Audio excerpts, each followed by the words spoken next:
I thought it would be the easiest money I'd ever make. $25,000, just 3 nights. All I had to do was catalog books inside an abandoned library before it was demolished. When I arrived, the head librarian handed me an old brass key. Then she gave me 4 rules. Rule number 1, never read a book without a catalog number. Rule number 2, never enter the basement archive after 2:00 a.m. Rule number 3, if you hear someone whisper your name, don't answer. Then she hesitated, as if she wanted to say something else. Finally, she handed me a sealed envelope. Only open this, she whispered, if you find a book with no title. I laughed. A book without a title? She didn't smile. By then, ... it will already know your name. Before I could ask what she meant, she locked the front doors from the outside, leaving me completely alone. At exactly 11:47 p.m., the library lights flickered. One bookshelf slowly slid away from the wall. Behind it, hidden under years of dust, was a single black book. No title, no author, no catalog number. My phone suddenly buzzed, a text message from an unknown number. It contained only one sentence. Don't open the book. I looked around. The library was empty, no signal, no Wi-Fi, no way anyone could know what I'd just found. My heart pounded. Slowly, I reached for the black book. The moment my fingers touched the cover, it opened by itself. The first page contained only one line. You should have listened. The page shouldn't have been there. I'd watched the book open by itself. No wind, no hidden mechanism, just a single page with 4 words. You should have listened. I slammed the cover shut. The lights immediately stopped flickering. The library became silent again. I took a step back. This has to be a prank. I picked up my phone, still no signal. The unknown text message had vanished, not deleted, gone as if it had never existed. Then, a soft whisper drifted through the library.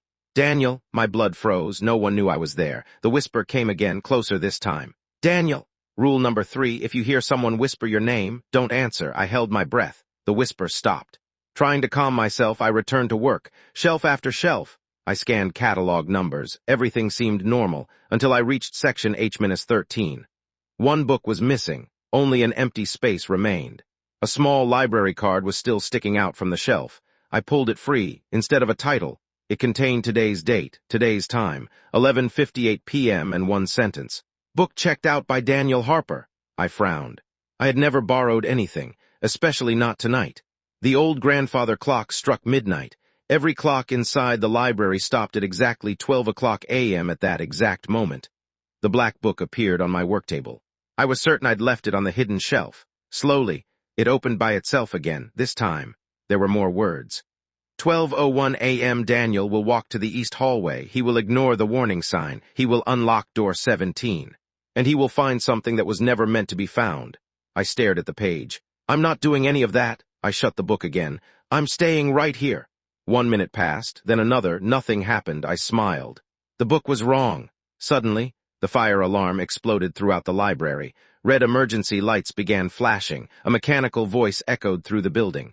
Evacuate through east hallway immediately. My heart sank. The only exit now open was the east hallway, exactly where the book said I would go.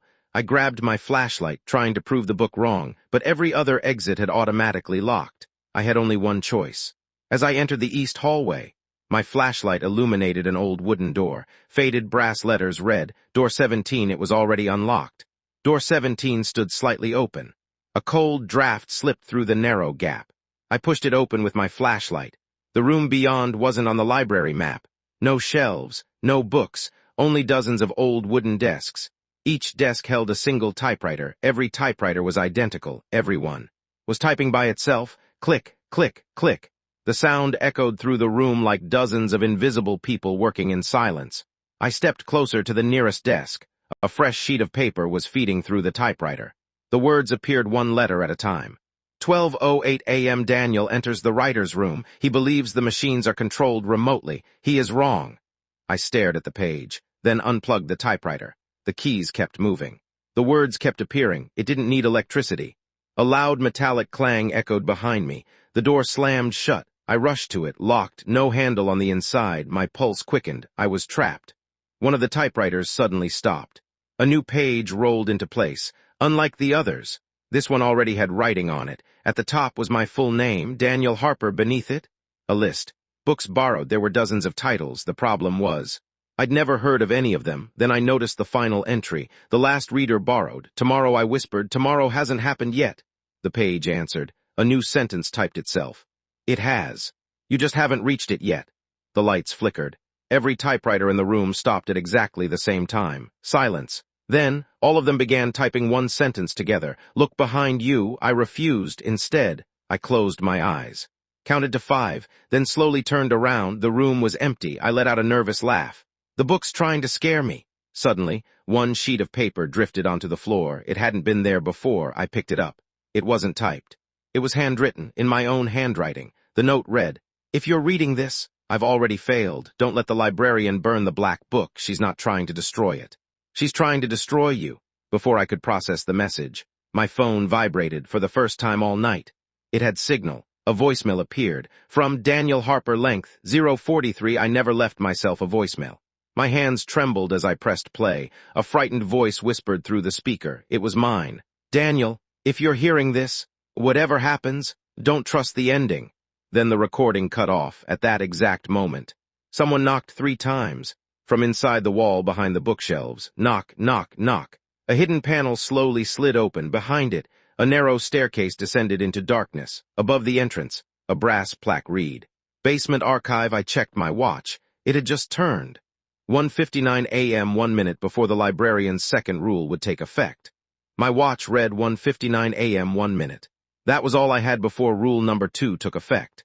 Never enter the basement archive after 2 o'clock a.m. The hidden staircase disappeared into darkness. I should have walked away. Instead, curiosity won.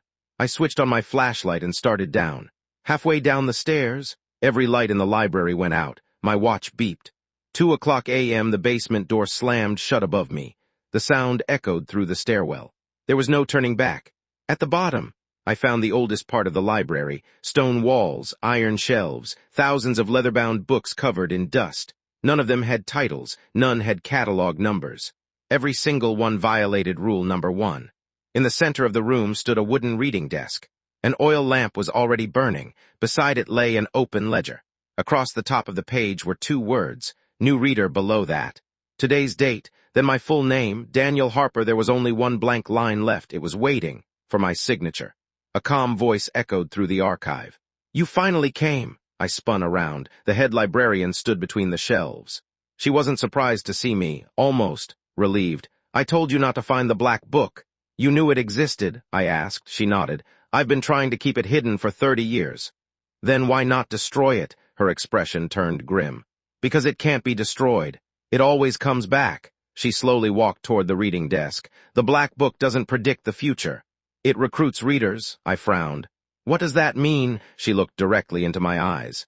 "Every generation, it chooses one person. Once you open it, it starts writing your life, and when it reaches the final page, you become part of the library forever." Before I could respond, the black book appeared on the desk. No one touched it. It simply was there. The pages turned by themselves, stopping on a blank sheet. Words began appearing one line at a time. 2:03 a.m. Daniel will refuse to sign the ledger. The librarian will beg him to leave. He will ignore her, and he will meet the first reader. The librarian's face lost all color. She whispered, "No, it hasn't called him in years." A cold wind swept through the archive. The shelves began to tremble. Books slid out on their own, one after another. They crashed onto the stone floor. Then, slow footsteps echoed from the far end of the room. An elderly man emerged from the darkness. His clothes looked at least a century old. He carried a black book identical to mine. He smiled sadly, then spoke in a tired voice. "I've been waiting for someone to finally replace me." The old man stopped a few feet away.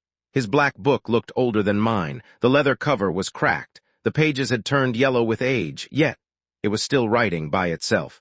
He looked at me with exhausted eyes. "My name doesn't matter anymore. It disappeared a long time ago." The librarian lowered her head. "He was the first, the very first reader." The old man gently placed his book on the reading desk. "I've carried this curse for 83 years. I've watched everyone I ever loved grow old. I never aged. I never left." His voice was calm, almost empty. "The library wouldn't let me." I looked at the librarian. "Why didn't you warn me?" "I did. You accepted the job anyway." She handed me the sealed envelope she'd given me earlier. "I hoped you'd never need this." With shaking hands, I tore it open. Inside was a single handwritten letter. If you've opened this, the black book has already chosen you. There is only one way to stop it. Never read the final page. The moment you do, the story becomes permanent. A cold chill ran through my body. I looked down. The black book had opened by itself again. Only one page remained unread. The last page. Suddenly, the first reader stepped toward me. You think the book wants your life? He slowly shook his head. It doesn't. It wants your imagination. I frowned. What are you talking about? He smiled sadly. Every story inside this library was written by someone who tried to escape. He pointed toward the endless shelves. Those aren't books. They're people. I turned toward the nearest shelf. Every spine had a person's name instead of a title. Some looked decades old. Some looked brand new. Then I saw one that froze me in place. Daniel Harper, my own name. A brand new black book slowly slid out from the shelf. It hadn't been there a second earlier. The librarian gasped. It's happening too soon. The first reader whispered, you still have a choice. He held out his own black book. I can give you your freedom, but someone has to take my place. The archive fell silent. The only sound was the slow turning of pages by themselves. Then, a new sentence appeared on the final page of my book. Only one reader leaves tonight. The lights suddenly went out when they came back.